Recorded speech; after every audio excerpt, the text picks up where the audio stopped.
बूढ़े सिंह एक गडरिया थे। उनका जीवन सादगी और प्रकृति के साथ एक गहरे संबंध का प्रतीक था। सिंह का जन्म एक छोटे से पहाड़ी गांव में हुआ था, जहां उन्होंने अपने पिता से भेड़ों की देखभाल करना सीखा। उनका जीवन हर दिन एक नई चुनौती और एक नई सीख लेकर आता था। उनकी जिंदगी सूरज, बर्फ और खामोशी का एक तालमेल थी। हर सुबह जब सूरज की पहली किरणें बर्फीली पहाड़ियों पर पड़ती, तो एक नई शुरुआत का एहसास होता। यह क्षण उनके लिए एक आध्यात्मिक अनुभव था, जो उन्हें प्रकृति के करीब लाता था। सिंह को यह एहसास होता कि वह इस विशाल और सुंदर दुनिया का एक छोटा सा हिस्सा है। उनका झुंड ही उनका परिवार था। भेड़ों की मिमियाहट उस विशाल खाली जगह में एक सुकून देने वाली संगीत थी। भेड़ों के साथ बिताया हर पल उनके लिए अनमोल था। वे भेड़ों की देखभाल में अपनी आत्मा डाल देते थे, जैसे वे उनके अपने बच्चे हों। सिंह का मानना था कि भेड़ों की देखभाल करना उनके जीवन का सबसे महत्वपूर्ण कार्य है। वो एक छोटी सी झोपड़ी में रहते थे, जिसकी चिमनी से आलसी धुआं उठता था, बर्फीले मैदान में एक रोशनी की तरह। ये झोपड़ी उनके लिए एक सुरक्षित आश्रय थी और प्रकृति की गोद में सुकून पाते थे। सिंह की झोपड़ी में एक पुरानी लकड़ी की मेज और कुछ कुर्सियां थीं, जहां वे अपने दिन के अनुभवों को लिखते थे। एक कड़ाके की सर्दी में एक हिम तेंदुआ, जो डरावनी कहानियों का जानवर था, उनकी भेड़ों का शिकार करने लगा। गांव वाले घबरा गए। तेंदुए की उपस्थिति ने गांव में एक डर का माहौल बना दिया।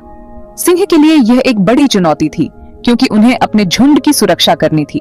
सिंह ने अपने पिता से सुना था कि हिम तेंदुए बहुत ही चालाक और खतरनाक होते हैं।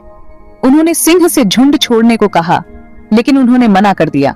सिंह ने अपने निर्णय पर अडिग रहते हुए कहा कि वह अपने झुंड को नहीं छोड़ सकते। उनके चेहरे पर दृढ़ता और आत्मविश्वास झलक रहा था, जो उनके अटूट संकल्प को दर्शाता था। सिंह का मानना था कि अगर वह अपने झुंड को छोड़ देंगे, तो वह अपने जीवन के उद्देश्य को खो देंगे। पहाड़ उनका घर थे, भेड़ें उनकी जिम्मेदारी। सिंह ने पहाड़ों के हर कोने को जाना था, और वह जानते थे कि यह उनका कर्तव्य है। उन्होंने अपने जीवन का हर पल इन पहाड़ों में बिताया था, और वे जानते थे कि यहाँ की हर चुनौती का सामना कैसे करना है। रात दर रात सिंह अपने झुंड की रखवाली करते। ठंडी रातों में जब सब सो रहे होते, सिंह जागते रहते, अपने झुंड की सुरक्षा सुनिश्चित करते। ये उनके लिए एक कठिन समय था, लेकिन उन्होंने कभी हार नहीं मानी। सिंह को अपने झुंड की सुरक्षा के लिए हर रात जागना पड़ता था, लेकिन उन्होंने इसे अपने कर्तव्य के रूप में स्वीकार किया। एक शाम जब चांद बर्फ पर एक अजीब सी चमक डाल रहा था, उन्होंने उसे देखा। हिम तेंदुआ, एक शानदार जानवर जिसकी आंखों में भूख और एक अजीब सी समझ दोनों थे। यह एक ऐसा क्षण था जिसे सिंह कभी नहीं भूल सकते थे। उनके दिल में एक अजीब सा डर और सम्मान दोनों था। सिंह ने महसूस किया कि तेंदुआ भी इस धरती का एक हिस्सा है, जैसे वह और उनका झुंड। डरने के बजाय सिंह को एक गहरा सम्मान महसूस हुआ।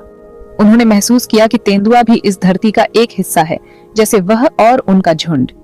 यह एक ऐसा क्षण था जिसने सिंह के दिल में एक नई समझ और सहानुभूति को जन्म दिया। सिंह ने महसूस किया कि तेंदुआ भी अपने जीवन के लिए संघर्ष कर रहा है और उसे भी जीने का हक है।